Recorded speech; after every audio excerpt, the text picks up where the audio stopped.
Dans cette vidéo, nous répondrons à deux questions. Que faire si je ne trouve pas de réfrigérant R22? Peut-on remplacer le réfrigérant R22 par le gaz R134A? Commençons par dire que les principaux gaz spécialement conçus pour remplacer le R22 dans les systèmes de climatisation sont les réfrigérants suivants. A. R407C. L'utilisation de ce gaz de remplacement du R22 nécessite un changement d'huile du compresseur pour une huile de type POE. La recharge doit être effectuée en phase liquide, en utilisant le capillaire d'origine du R22.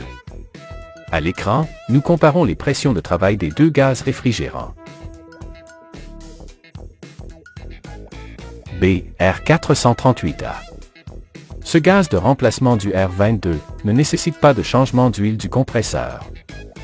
La recharge doit être effectuée en phase liquide, en utilisant le capillaire d'origine du R22. À l'écran, nous comparons les pressions de travail des deux gaz réfrigérants. C'est R422D. Ce gaz de remplacement du R22 ne nécessite pas de changement d'huile du compresseur. La recharge doit être effectuée en phase liquide, en utilisant le capillaire d'origine du R22. À l'écran, nous comparons les pressions de travail des deux gaz réfrigérants. D. R417A. Ce gaz de remplacement du R22 ne nécessite pas de changement d'huile du compresseur. La recharge doit être effectuée en phase liquide, en utilisant le capillaire d'origine du R22. À l'écran, nous comparons les pressions de travail des deux gaz réfrigérants. Est-il possible de remplacer le R22 par du R134A dans les systèmes de climatisation? Bien que le R134A ne soit pas un substitut direct du R22, il est possible de l'utiliser comme remplacement, mais avec certaines limitations. Le système fonctionnera, mais avec une perte de capacité de refroidissement et d'efficacité. Aspects clés à considérer.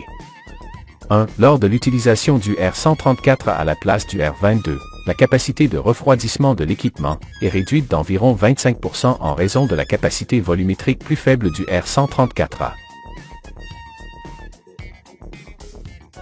2. Comme la densité du R134A est inférieure à celle du R22, la consommation électrique peut diminuer, mais avec une puissance de refroidissement plus faible.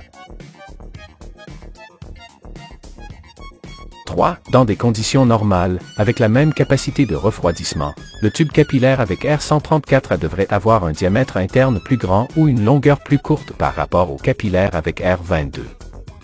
Cependant, comme la capacité de refroidissement de l'équipement sera plus faible, le tube capillaire d'origine du R22 peut être testé et ajusté si nécessaire pour atteindre les températures de travail appropriées avec le R134A. 4. Il est essentiel de changer l'huile du compresseur R22 pour une huile de type POE lors de l'utilisation du R134A.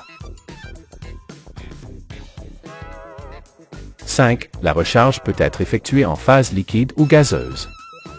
Ne pas recharger au poids, mais plutôt ajuster la charge jusqu'à atteindre la pression de fonctionnement du R134A. Vérifiez constamment avec une pince ampermétrique que la consommation de courant ne dépasse pas la valeur nominale de courant de l'équipement d'origine.